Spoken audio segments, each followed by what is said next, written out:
ठीक है।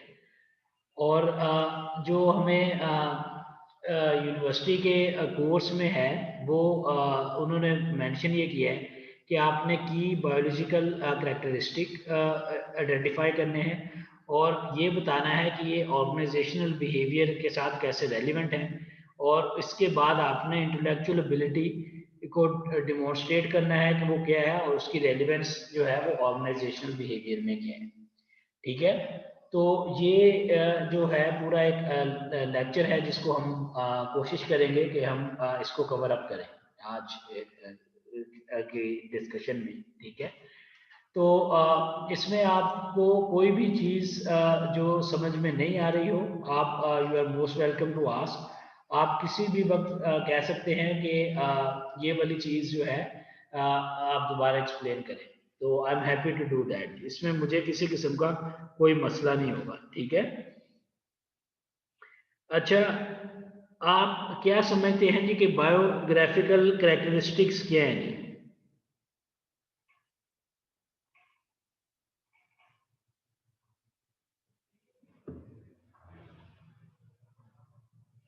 Biographical characteristic को आप लोग क्या अंडरस्टैंडिंग है जी आप सबकी? सर हमारे हिसाब से सर वही क्या कहते हैं जनरली जो आ जाती है सर, जेंडर वगैरह, बिल्कुल एज बिल्कुल वगैरह। बिल्कुल सही आप कह रहे हैं, यही है। और इसमें बताएं कि यानी चले हम इसको सिंप्लीफाइड कर देते हैं, हम पर्सनल कैरेक्टरिस्टिक की में भी इसको ले आते हैं। ठीक है जी। तो इसमें आप पर्सनल कैरेक्टरिस्टिक कौन से हैं? अगर आप स्लाइड देखें तो स्लाइड में लिखे हैं यार, ईच एंड एवरीथिंग लिखी है, मैंने भी स्लाइड अभी देख रहा हूँ। ठीक है। तो सर बताएं। पर्सनल में तो वो आएंगे ना, अब जेंडर, वो एज वगैरह, जी जी एज हो गई, रेस एंड एथनिस, जी जी। रिलीजन नहीं। अच्छा, बेसिकली ये जो है यही आपके जो आपके पर्सनल कैरेक्टरिस्टिक हैं, यही आपके बायोग्राफिकल कैरेक्टरिस्टिक हैं। ठीक है।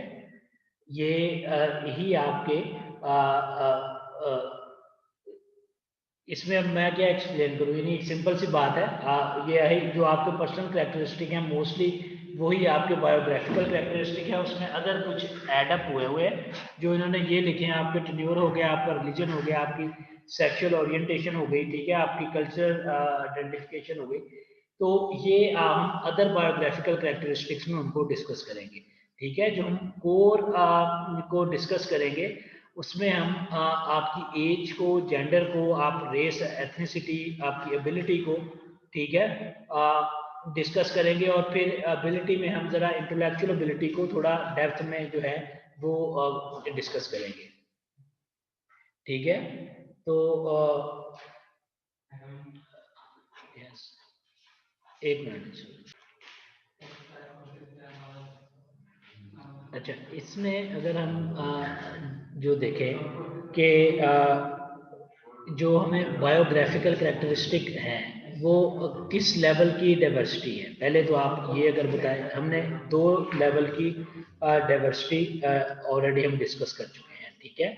अगर आप इस स्लाइड पे जाएं तो आपको नज़र आएगा कि हमने डाइवर्सिटी ये डिस्कस की है, surface level diversity and deep level diversity. ठीक है। अब जो हमारे बायोग्राफिकल कैरेक्टरिस्टिक्स हैं वो किस लेवल की डाइवर्सिटी को शो अप करते हैं जी, बताएं। Sir I think surface level sir, जी, सरफेस लेवल। सॉरी आपकी आवाज़ थोड़ी कट के आ रही है, अगर आप सर मैंने कहा please. Surface level, surface level. जी जी, बिल्कुल उज़ैर ठीक बात कर रहे हैं। ये हमारे सरफेस लेवल की डाइवर्सिटी को जो है ये रिप्रेजेंट करते हैं। ठीक है। तो अगर हम अब जो हमने एज के ऊपर बात करनी है, ठीक है, तो आप कैसे समझते हैं कि ये जो आपके एज का बायोग्राफिकल कैरेक्टरिस्टिक है ये रिलेट कर रहा है आपकी ऑर्गेनाइजेशनल बिहेवियर के साथ, और जो है ये बेसिकली एज से आप क्या चीज़ समझ रहे हैं कि ऑर्गेनाइजेशंस में हम इसको कैसे देखते हैं और ये है क्या।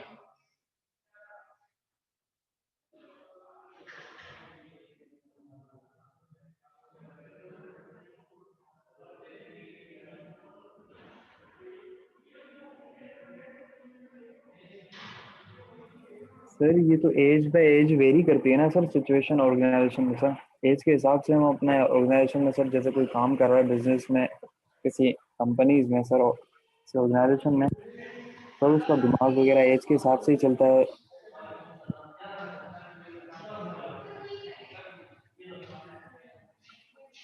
अच्छा उज़ैर, तो अगर यही आप पूछना चाह रहे प्लीज हैं ना रिपीट करें जो आप कह रहे हैं, मुझे आवाज़ नहीं आ रही सही। सर। मैं ये कह रहा हूँ किसी भी ऑर्गेनाइजेशन में इंसान की एज वेरी करती है ना, क्योंकि वो with the passage of age काम सीखता रहता है, यानी कि ऑर्गेनाइजेशन में किसी भी।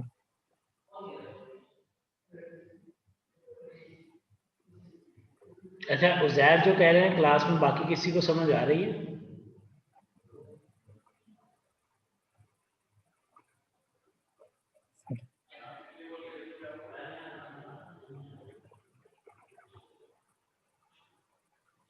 सर आई थिंक सब सो रहे हैं सर। बाकी सो रहे हैं? तो यार मैं तो नहीं सो रहा, मुझे तो अपना पता है, लेकिन मुझे आपकी सर आवाज़ आवाज नहीं आ डबल हो रही है। रही। जी। आवाज डबल हो रही है उधर की, मतलब क्लियर नहीं आ रही।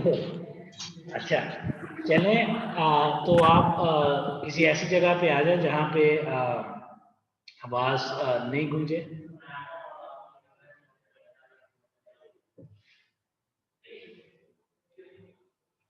अच्छा बेसिकली चले मैं इसको एक्सप्लेन कर देता हूँ कि एज बेसिकली है क्या, ठीक है।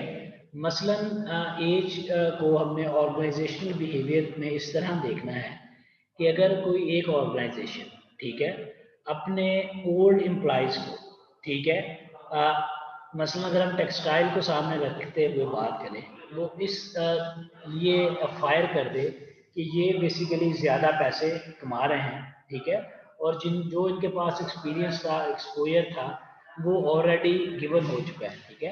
यानी जो इनके पास स्किल्स थी वो ऑलरेडी ट्रांसफर्ड हो गई हैं, ठीक है, और अब ये बूढ़े हो गए हैं, इनमें वो काम करने की जो है उस तरह ये प्रेशर बियर नहीं कर सकते, और हम इनको पैसे एक्स्ट्रा दे रहे हैं, ठीक है, क्योंकि उनका एक लॉयल्टी है और बड़े अच्छे से वो काम कर रहे हैं उनके साथ।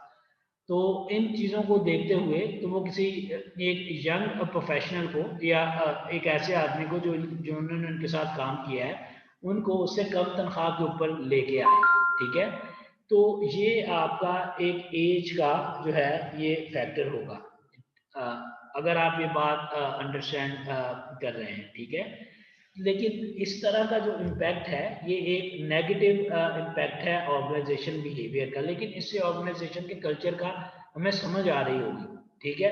अब जाहिर है जो एक यंग उसको रिप्लेस करेगा आफ्टर सम टाइम, वो ये भी सोचेगा कि अगर मुझसे सीनियर था, इतने ऐसे जिन्होंने जॉब की, इनके साथ इतना लॉयल था, उनके साथ किस तरह का मामला हुआ है, तो मेरे साथ ये मामला क्या करेंगे, ठीक है। तो इसका ओवरऑल इम्पैक्ट जो है वो ऑर्गेनाइजेशन के ऊपर नेगेटिव पड़ेगा, ठीक है, या पड़ सकता है बेसिक, लेकिन मैं यही कहूँगा कि उसका इम्पैक्ट ओवरऑल नेगेटिव ही पड़ेगा। अब इसमें जो मैंने आपको एक एग्जांपल दी, अब आप इसकी एक दूसरी अच्छी एग्जांपल दें कि एज को हम ऑर्गेनाइजेशन बिहेवियर में पॉजिटिवली हम कैसे देख सकते हैं। एक एग्जांपल मैंने आपको कोड कर दी है एवरीडे लाइफ में, ठीक है, और फिर एक आपसे हम केस स्टडी भी एज पे मैं डिस्कस करूंगा, but before going to that I am needing an example in a positive way how could organisation use age. Ji.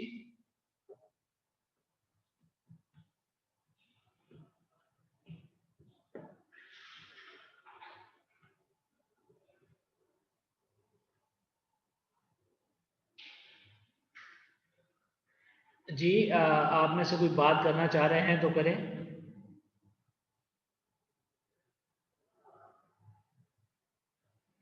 Sir positive way में तो सर यही आ सकती है ना कि वो क्या कहते हैं, काम जब जो वो करेगा वो अपना बेटर उनको देगा, उनको बेटर प्रोवाइड करेगा, परफॉर्मेंस वगैरह। जो एम्प्लॉय का टर्नओवर है वो अच्छे तरीके से करेगा। जी बिल्कुल, उज़ैर बात ठीक कर रहे हैं कि जो अगर ऑर्गेनाइजेशन इसको इस तरीके से देखे कि बेसिकली वो एक एक्सपीरियंस्ड आदमी है, ठीक है, तो वो ना सिर्फ लॉयल है बल्कि वो रूटीन में उसने काम इतना कर लिया है, वो मिस्टेक्स जो है वो कम करेगा, ठीक है। फर्दर जो है, अब अगर आपकी एज ज़्यादा है तो आप जो है शायद हॉलीडेज भी आप कम करें, ठीक है। तो ये आम तौर के ऊपर ये बात ट्रू है। ये इसकी हम इस एग्जांपल को हम एज अ पॉजिटिव वे जो है इसको हम कंसिडर करते हैं।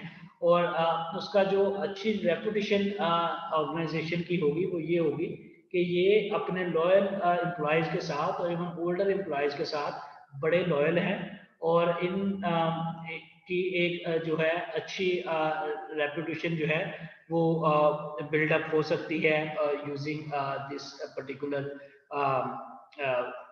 बायोग्राफिक कैरेक्टरिस्टिक, ठीक है। अच्छा, अब इसके हम केस सिनेरियो की अगर बात करें तो पाकिस्तान में बैंक्स ने गोल्डन शेक हैंड दिया, ठीक है, आपने ओल्ड एज पीपल को, तो उसको आप लोग किस तरीके से देखते हैं जी? इस पे आप जो थॉट्स हैं तो अपनी शेयर करें।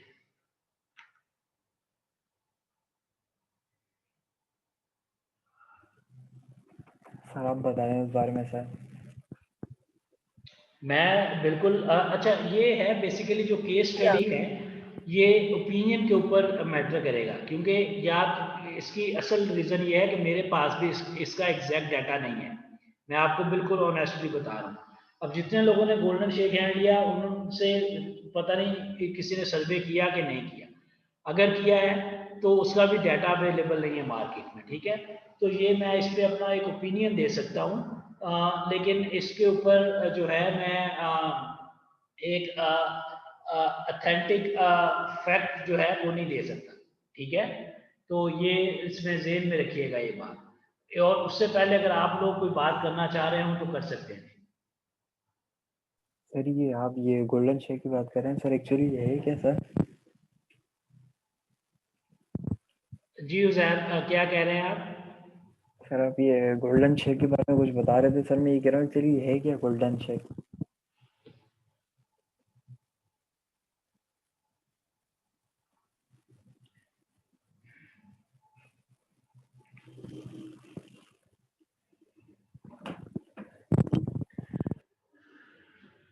सर अच्छा आवाज़ जी, आ रही है? चले जी, आप करें बात, उज़ैर आप करना चाह रहे हैं। सर मैं ये कह रहा हूँ आपको कि ये आप गोल्डन शेक के बारे में बात कर रहे थे ना?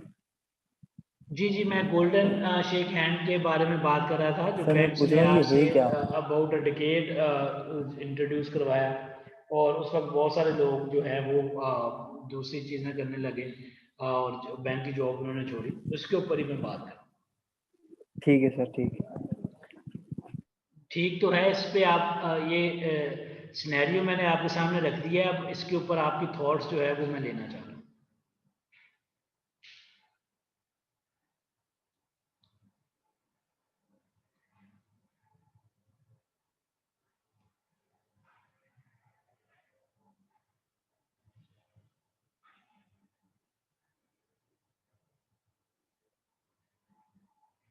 चलें, इसको मैं सम अप ऐसे कर देता हूँ कि ये अच्छा भी था बहुत सारे लोगों के लिए, और बहुत सारे लोगों के लिए ये अच्छा नहीं भी था, ठीक है। अच्छा, इसमें बेसिकली हमने ये देखना होगा कि अगर तो बैंक ने ये रिस्ट्रिक्शन लगाई है कि हर वो आदमी जिसकी उम्र 50, 55, 60 साल से ऊपर है उसके लिए लाजमी है गोल्डन शेक हैंड लेना, ठीक है, तो वो एथिकली वो बिल्कुल गलत कर रहे हैं अगर उन्होंने ये रिस्ट्रिक्शन इन प्लेस की है, ठीक है। फिर तो वो एथिकली गलत कर रहे हैं। अब लीगली जाहिर है वो हुआ है, तो लीगली तो वो हो चुका है, ठीक है। तो ऑब्जेक्शन नहीं आई तो मैं उसे लीगली फिर एक्सेप्टेबल ही समझ रहा हूँ फॉर टाइम बीइंग, ठीक है। लेकिन एथिकली अगर इस तरह की कोई रिस्ट्रिक्शन इन प्लेस करके उन्होंने ये काम किया है तो उन्होंने गलत किया है, ठीक है। और अगर उन्होंने ऐसी कोई भी रिस्ट्रिक्शन इन प्लेस नहीं की, उन्होंने कहा है कि जिसकी सर्विस इतने साल हो गई है, we are offering them that amount of money and they could leave us, तो फिर जो है एक ओपन ऑफर में ये एथिकली वो रॉन्ग नहीं है, ठीक है। ये यही एक थिन लाइन है जो हमें अंडरस्टैंड करनी है अपने पर्सनल कैरेक्टर में बिल्ड अप करने में भी, और अपने जो है इसके ऑर्गेनाइजेशन का कैरेक्टर बिल्ड करने में भी। ठीक है, तो यहाँ तक अभी सबको क्लियर है?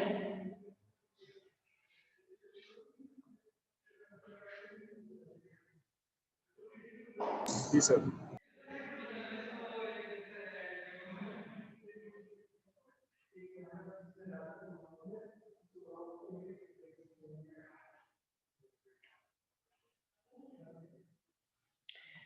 अच्छा जी, इसके आगे जो हम नेक्स्ट बात करेंगे वो करेंगे सेक्स की।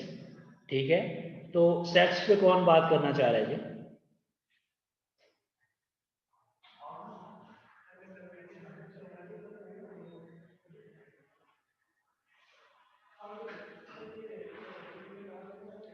हमने जो बेसिक आइडेंटिफाई किए थे डाइवर्सिटी के टू मेजर फॉर्म्स, उसके ऊपर भी हमने इसमें थोड़ी सी बात की थी। अभी आप में से कौन जो है वो सेक्स के ऊपर बात करना चाह रहे थे? जेंडर के ऊपर कौन बात करना चाह रहा है भाई? तो मतलब किस मौजू पे बात करना है सर? क्या कह रहे हैं नुमान आप? सर जेंडर में मतलब किस हिसाब से किस चीज पर बात करनी है? कि ऑर्गेनाइजेशन बिहेवियर में ये किस तरह रेलिवेंट है?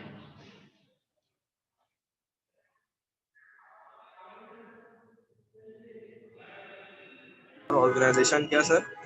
ऑर्गेनाइजेशनल बिहेवियर में जेंडर या सेक्स आपके किस तरह रेलिवेंट है, उसका किस तरह वो इम्पैक्ट करती है आपके ऑर्गेनाइजेशन के कल्चर में। ठीक है,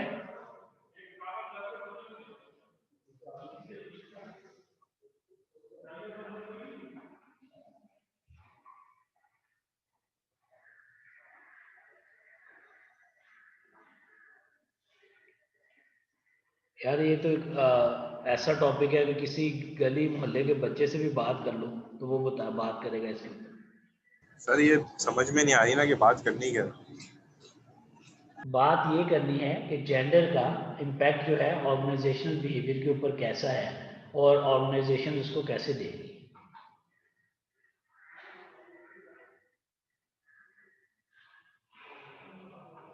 वो ये तो सर ऑर्गेनाइजेशन के ऊपर डिपेंड करता है ना सर। कुछ ऐसे कुछ ऑर्गेनाइजेशन चाहती है कि मतलब हमारे पास जो स्टाफ हो कोई मेल हो जिसमें मतलब जो उसकी जो काम करने की जो सलाहियत है वो ज़्यादा होगी।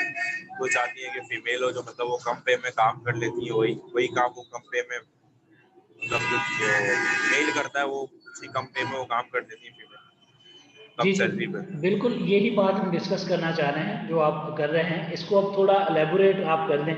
बात आप बिल्कुल सही कर रहे हैं, यही बात है, और इसी से ही ऑर्गेनाइजेशन का बिहेवियर समझने में मदद मिलेगी।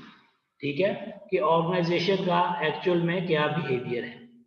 ठीक है, मसलन अब बास ऑर्गेनाइजेशन इसलिए फीमेल्स को हायर कर रही हैं, यंग फीमेल्स को, कि वो चाहती हैं कि हम अपने एम्प्लॉयज़ की जो है शादी कर दें। ठीक है, हम उन्हें जो भी उनके एक्सपेंसेस हों शादी के वो ऑर्गेनाइजेशन बियर करे। ठीक है, तो इसका एक अपना इम्पैक्ट है और उस ऑर्गेनाइजेशन का एक अपना ये कल्चर तो है। सर ये ऑर्गेनाइजेशन मतलब हैंडीकैप देती है ना मतलब बहुत सारी चीजों में। जी जी, बिल्कुल आप इन्हीं लाइंस के ऊपर, इन्हीं पैरामीटर्स के ऊपर हम बात करेंगे। अब आप इसको एलेबोरेट करें, आप क्या करते हैं इसको आगे फर्दर किस तरह लेके चलते हैं बात।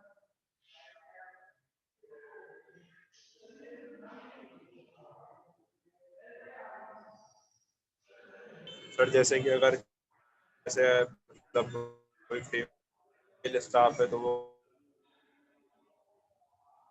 भी काम कर लेंगी और मतलब वो जो काम होगा सर वो भी और मतलब वो हो जाएगा, काम भी हो जाएगा। फीमेल स्टाफ को पैसे को काम को कम पे में भी कर देंगी और उसके बाद बहुत सारी चीजें में मतलब जो काम मेल स्टाफ में मतलब ज्यादा होता है ना, कि मतलब वो स्विच करने का होता है। मेल में ये होती है ना सर कि मतलब मुझे प्रमोट होना है, कहीं कहीं और स्विच कर लूंगा, ज्यादा पे मिल रही है। तो फीमेल स्टाफ में ज्यादा ये नहीं होता, मतलब वो एक जगह वो काम कर रही होती है, मतलब स्टिल वो चाहती है कि बस सही एक जगह काम कर रहे हैं, तो मतलब ये भी होता है।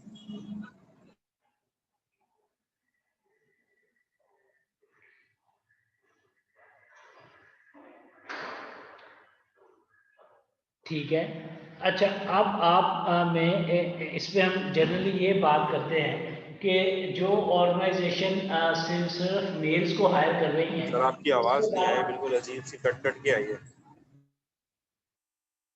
उसके बारे में आप लोग क्या समझते हैं? आपकी क्या ओपिनियन है? जो सिर्फ मेल्स को हायर करते हैं, दूसरा जो सिर्फ फीमेल्स को हायर करते हैं, तीसरा ऑप्शन एक सिनेरियो ये है जो मिक्स हायर करते हैं मेल एंड फीमेल को, और एक ऑप्शन ये है कि जो सिर्फ यंग फीमेल्स को और यंग मेल्स को हायर करते हैं। इसके बारे में आप क्या आपकी थॉट्स हैं, वो जरा शेयर करें। प्लीज दोबारा रिपीट कर देंगे, आपकी आवाज़ बहुत कट रही थी।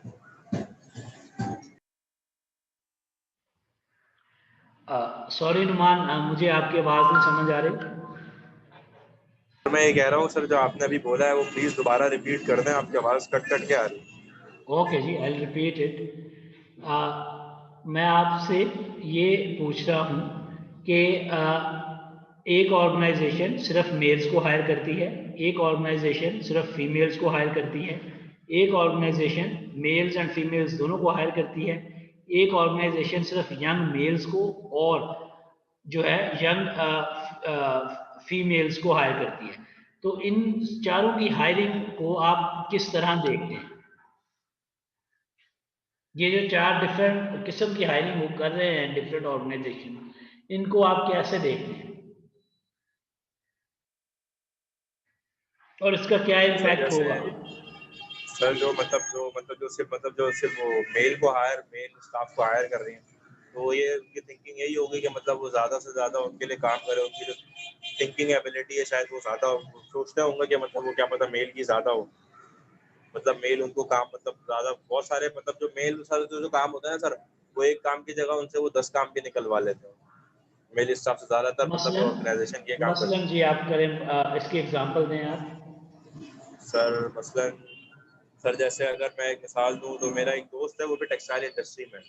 जी जी, सर उसका काम है सर सिर्फ उसका काम है मार्केटिंग करना। तो सही है। वो होता है अलकरम टावल में। तो उससे उससे मार्केटिंग भी प्लस मार्केटिंग में भी काम करता है, और अगर टीसीएस के कोई सैंपल उसको भेजने होते हैं ना उन्हें कहीं बाहर, तो वो उसको टीसीएस ऑफिस में भेज देते हैं कि आप ये सैंपल भेज कर आ जाए साइड पे। तो ये अगर कोई फीमेल स्टाफ होगी तो सर ये काम तो वो नहीं कर सकती, वो तो सिर्फ कंप्यूटर में बैठ के मार्केटिंग कर सकती नहीं है, तो डीलिंग कर सकती फीमेल स्टाफ, आप नुमान पाकिस्तान में आप किस जगह की बात कर रहे हैं? फीमेल स्टाफ टीसीएस के ऑफिस में नहीं जाती। मैंने तो फीमेल्स को देखा टीसीएस ऑफिस में, काम ही सारी फीमेल्स कर रही। है। नहीं सर, मोस्टली, मतलब वो सारी ऑफिस से नहीं मैं कह डायरेक्ट रहा, सारी मतलब नहीं मैं कह रहा। नहीं जी जी।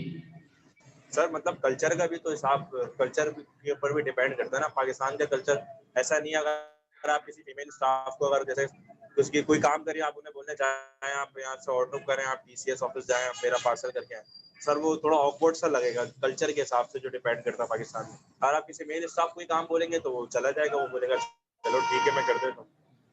नहीं, अब इसमें चलें जी, मैं आप पाकिस्तानी कल्चर को अब मैं इतना नहीं समझता, ये बात ठीक है, सही है। लेकिन मैं इतना ना समझ भी नहीं हूँ कि मैं बिल्कुल एक अल्लड़ फल्लड़ बात पाकिस्तानी कल्चर के ऊपर करूँ, ये बात भी सही है, ठीक है।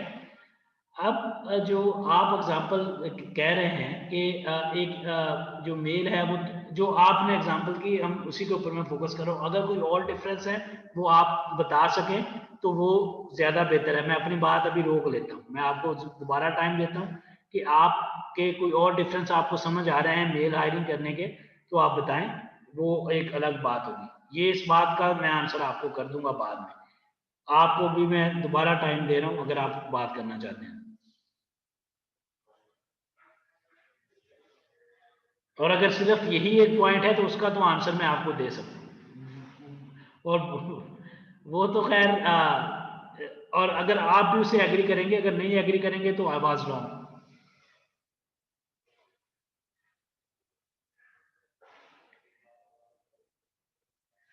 अभी आप बात करेंगे कि मैं कैरी ऑन करूं अपनी बात? सर आप कैरी ऑन कर लें। सर आप कर लो। इसमें जो आपने एग्जांपल एक दी, ठीक है, ये सिंपल एक वजह नहीं होगी। पहले तो मैं आपको सिंपल सी बात बताऊं, जो आपने एग्जांपल दी वो एक वजह नहीं होगी। ये तो क्योंकि इसमें एक सिंपल सीधी सी बात है, आप टीसीएस ऑफिस में चले जाएं पाकिस्तान में कहीं भी, तो मोस्टली स्टाफ, मोस्टली की मैं बात कर रहा हूँ, सब की बात नहीं कर रहा, फीमेल्स बैठी हैं उधर, ठीक है, जो आपके पैकेजेस को पैक करती हैं, आपको शिपमेंट का नंबर देते हैं, ठीक है, वो मोस्टली फीमेल्स हैं। तो अगर वो फीमेल्स काम कर रही हैं, फीमेल के साथ फीमेल का इंटरेक्शन हो रहा है, तो उसमें ऐसी कोई बात है नहीं। अब जो असल में मसला हो सकता है वो ये हो सकता है कि वो जो फीमेल जा रही है ऑर्गेनाइजेशन से टीसीएस का पैकेज करवाने, आया कि वो उस कन्वीनियंट है उसके लिए उस जगह से दूसरी जगह जाना कि नहीं, ठीक है, उसमें दो तीन ऑप्शंस हैं। अगर तो ऑर्गेनाइजेशन ने उसको अपनी गाड़ी दी हुई है, फिर तो उसके लिए बिल्कुल कन्वीनियंट है, फिर तो मेरे ख्याल में उसके लिए ज़्यादा कन्वीनियंट भी है और कंफर्टेबल भी है कि वो ये मामलात को डील करे। अब अगर उसके पास ये नहीं है, सर कन्वीनियंस नहीं सर है। जी सॉरी, मैं आपको, जी जी, आप करें सर बताएं। जैसे कि सर मैं जो एग्जांपल दे रहा था ना सर, सर वो वो जाता था ना, वो अपनी कन्वेंस से जाता था, वो मतलब वो फैक्ट्री का उससे उतना कोई वो लिंक नहीं होता था। ये मतलब ये उसका एक काम था अलग से कि मतलब आपने सैंपल देने जाना है। जी जी। तो अगर वो अपनी कन्वेंस से जा रहा है सर, जो जो टेक्सटाइल इंडस्ट्री जितने भी है ना सर, जो साइड हम्म एरिया की तरफ है, ठीक है सर, तो वहाँ हम्म पे मतलब कोई अगर आप वहाँ से अगर वो बाहर निकलते हैं तो वहाँ से कोई आपको कन्वेंस नहीं मिलती, कोई रक्षा वगैरह आपको नहीं मिलेगा वहाँ से। हम्म। साइड एरिया की तरफ जितनी भी सर टेक्सटाइल फैक्ट्री है वहाँ से आपको रक्षा वगैरह अवेलेबल नहीं होते इतनी आसानी से, आपको सही। वहाँ ज्यादातर अपनी कन्वेंस होती है। मैं, हम्म। मेरा कहने का मतलब ये था, अगर आप लड़का सर बाइक, उसके बाद बाइक थी, वो जाता है, वो करके आ जाता है। अब कोई लड़की है वो निकलेगी, उसको नहीं मिलती कन्वेंस, मसला ठीक है। ये है। मसला मेन कन्वेंस का है सर, मतलब यहाँ से इस तरफ से उस तरफ जाना, मसला ये है। सही, चले आपने ये, चले एक तो इसकी ये, चले मैं जी इससे एग्रीड हूँ, मैं आपकी ये बात कह देता हूँ कि मैं एग्रीड हूँ, ठीक है। अब इसका जो सलूशन है, जो आप बेसिकली हम जो बात कर रहे हैं वो ये कर रहे हैं कि जेंडर के ऊपर जॉब के नेचर में किस तरह फर्क पड़ेगा, ठीक है। तो मेरे ख्याल में ये फिजिबल है ही नहीं, वो कोई भी हो, लड़का हो या लड़की, कि वो हर रोज अपने सैंपल जो है वो टीसीएस करवाता फिरे, ठीक है। और कोई कंपनी ऐसा नहीं करती। टेक्सटाइल में मैंने खुद जॉब की है, कोई कंपनी ऐसा नहीं करती कि उनमें से कोई एक कुलीग जो है वो उठेगा और जाके सैंपल सारे डिस्पैच करेगा, ठीक है। होता क्या है कि वो जिसने जो भी सैंपल भेजने होते हैं वो पैक करके रख देते हैं, उन्होंने एक जगह बनाई होती है कंपनी के अंदर, और जिस कंपनी के थ्रू उन्होंने भेजने हैं, मसलन टीसीएस के थ्रू भेजने हैं, उनका शाम में एक जो है रिप्रेजेंटेटिव आएगा, वो कलेक्शन कर लेगा सैंपल्स की और उन्हें रसीद दे देगा कि आपके ये वाले सैंपल हमने कलेक्ट किए हैं और ये इधर इधर जा रहे हैं। ये तो है जो हो रहा है पाकिस्तान में भी, पूरी दुनिया ये नहीं हो रहा है ऐसे, ठीक है। तो इसमें तो जो हमने पहली बात की है वो तो बिल्कुल ही फेक हो गई ना। अगर अगर ऐसा नहीं हो रहा फिर मुझे बताएं, लेकिन ये मैं आपको बिल्कुल सही बात बता रहा हूँ कि ऐसा होता है पाकिस्तान में भी, और हर जगह पे ऐसा ही होता है। नहीं सर, होता होगा, क्योंकि मैं तो अभी टेक्सटाइल इंडस्ट्री में गया है नहीं, मुझे इसका एक्सपीरियंस है नहीं। उसने जो मुझे बताया, जो मुझे आपकी बात लगी, मुझे समझ में आया, तो मैंने वो एग्जांपल बना के मतलब वो दे दी, बता दी। हाँ हाँ बिल्कुल, अनुमान ऐसा ही होता है। देखिए आम तौर के ऊपर अनटिल अनलेस कोई एक ऐसा सैंपल है, ठीक है, वो आपकी एक दिन डिलीवरी नहीं जा रही, वो उसके लिए आपको वो अर्जेंसी में आप दे रहे हैं, वो एक अलग सी बात है, वो हो सकती है, मैं वो डिनाइबल नहीं है। लेकिन आम तौर के ऊपर किसी भी कंपनी में इतना टाइम किसी के पास नहीं है कि वो हर रोज। सर क्या पता ऐसा होता हो, या मतलब कभी कभी ऐसा हो, कोई में मतलब कुछ होता होगा तो फिर वो हाँ कभी कुछ हो, होता होता तो। बेसिकली मसलन जो है जिस कंपनी के थ्रू आप काम कर रहे हैं वो स्ट्राइक के ऊपर है, या वो ऑपरेशनल नहीं है कुछ सर्टन डेज में, सर्टन टाइम में, तो आप किसी दूसरी कंपनी की सर्विसेज हायर करना चाह रहे हैं तो आपको उनके दफ्तर जाना पड़ेगा। यानी ये पॉसिबिलिटीज बन हैं, ये हम इनको, ये बिल्कुल ये नहीं है कि ये नहीं हो सकती, ठीक है। लेकिन इसके अलावा अगर आपको बात करें तो इसका भी इम्पैक्ट जो है जो मुझे, मेरे ख्याल में मैंने उसको बैलेंस कर दिया है, ठीक है। तो इसके अलावा आप जी जेंडर के हवाले से जो बात करना चाह रहे हैं वो करेंगे, क्या समझते हैं आप? जो ऑर्गेनाइजेशनल बिहेवियर में इम्पैक्ट पड़ेगा, केस सिनेरियो मैंने आपके सामने रखे हैं, आप उनके ऊपर अपने थॉट्स शेयर कर सकते हैं। मैंने डिफरेंट केस सिनेरियोज जो हैं वो आपके सामने रख दिए हैं ऑलरेडी, आसान कर दिए बात।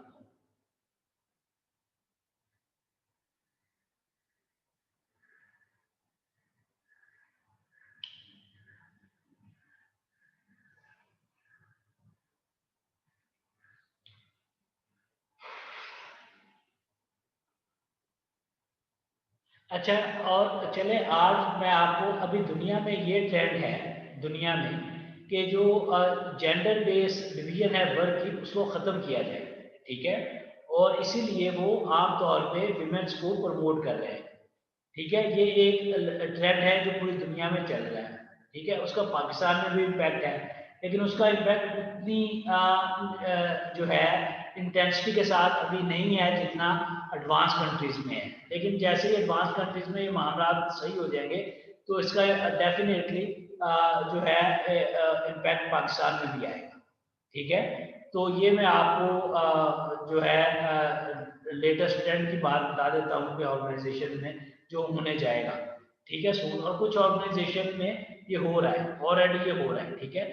अब जैसे मैंने आपसे बात की, पाकिस्तान में टेक्सटाइल में सर्टन ऑर्गेनाइजेशन ऐसी हैं वो सिंपल यंग फीमेल्स को हायर करती है, ठीक है।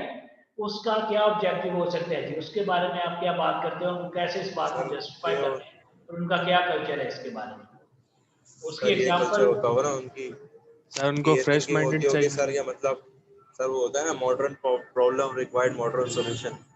मॉडर्न सॉल्यूशन तो सर उन्हीं के पास होगा ना, जो मतलब जो नए बच्चे होंगे उनके, जो मतलब ये इनोवेटिव मेरी बात उनका सुनो, ये माइंड होगा। मॉडर्न सॉल्यूशन कैसे होगा भाई, ये तो नहीं समझ आई ना।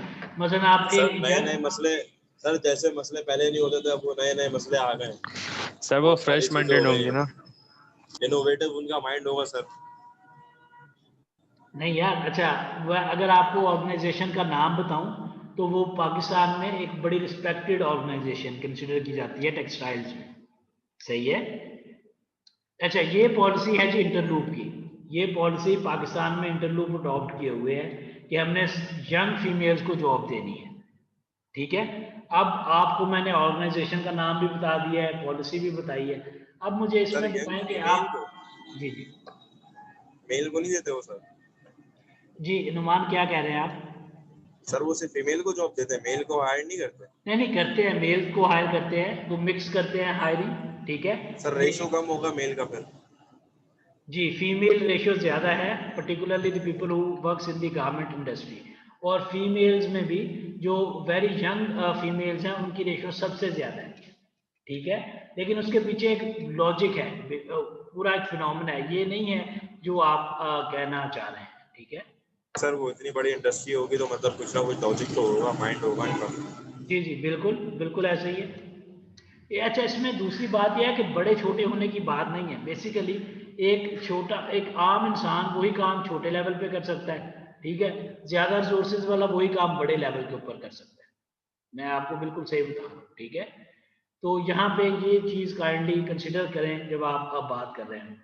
अब जो हम बात करें उसके ऊपर बात करें तो ठीक है, थोड़ी देर में हमारी ये मीटिंग जो है वो अडजर्न होगी, क्योंकि ये टाइमिंग फिनिश हो जाएगी, ठीक है। इसकी रिकॉर्डिंग मैं आपको सेंड कर दूंगा और साथ ही मैं दोबारा लिंक सेंड करूंगा, उसको काइंडली रीज्वाइन कर लीजिएगा, ठीक है, जैसे ही हमारी ये मीटिंग फिनिश होती है। अच्छा, अब जो हम बात कर रहे थे उसके ऊपर आप करें बात जी, आपको क्या समझ आ रही है कि इंटरलूप ने ये पॉलिसी क्यों अपनाई है कि वो सिंपल वेरी यंग फीमेल्स को जॉब देंगे जी, और इससे आपको क्या ऑर्गेनाइजेशन का कल्चर की क्या समझ आ रही है?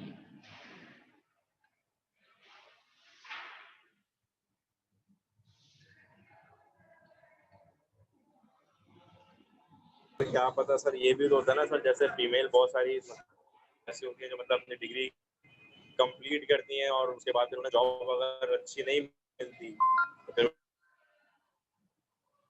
देती हैं, फिर वो उनकी डिग्री भी ज़ाया हो जाती है। उन्होंने ये सोचा होगा कि शायद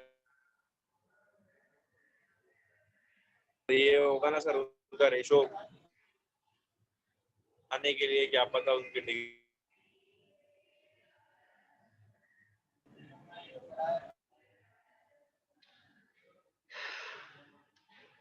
चलें जी, मैं आंसर कर देता हूँ। उनका बेसिक ऑब्जेक्टिव ये है कि जो यंग फीमेल्स उनकी वर्कर होंगी वो उनके वेडिंग के एक्सपेंसेस जो हैं वो कंपनी बियर करेगी, ठीक है। तो इसमें यानी यंग फीमेल्स को उन्होंने फैसिलिटेट इस तरह कर दिया है कि अगर आप हमारे पास जॉब कर रही हैं तो आपको अपने वेडिंग के एक्सपेंसेस के लिए बरी करने की ज़रूरत नहीं है, ठीक है। तो बिहाइंड दैट एक्शन, तो ये उनकी थिंकिंग है, ठीक है। तो ये यही हम बात कर रहे हैं कि ये ऑर्गेनाइजेशन उस चीज़ को किस तरह डील करती है, ठीक है।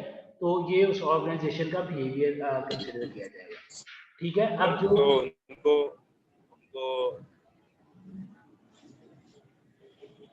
जी करें बात, सर और आपकी आवाज फर्दर बिल्कुल सर बहुत ब्रेक होकर आई है, कुछ भी समझ में नहीं आया। चले इसकी रिकॉर्डिंग में आपको सेंड कर देता हूँ थोड़ी देर में, ठीक है।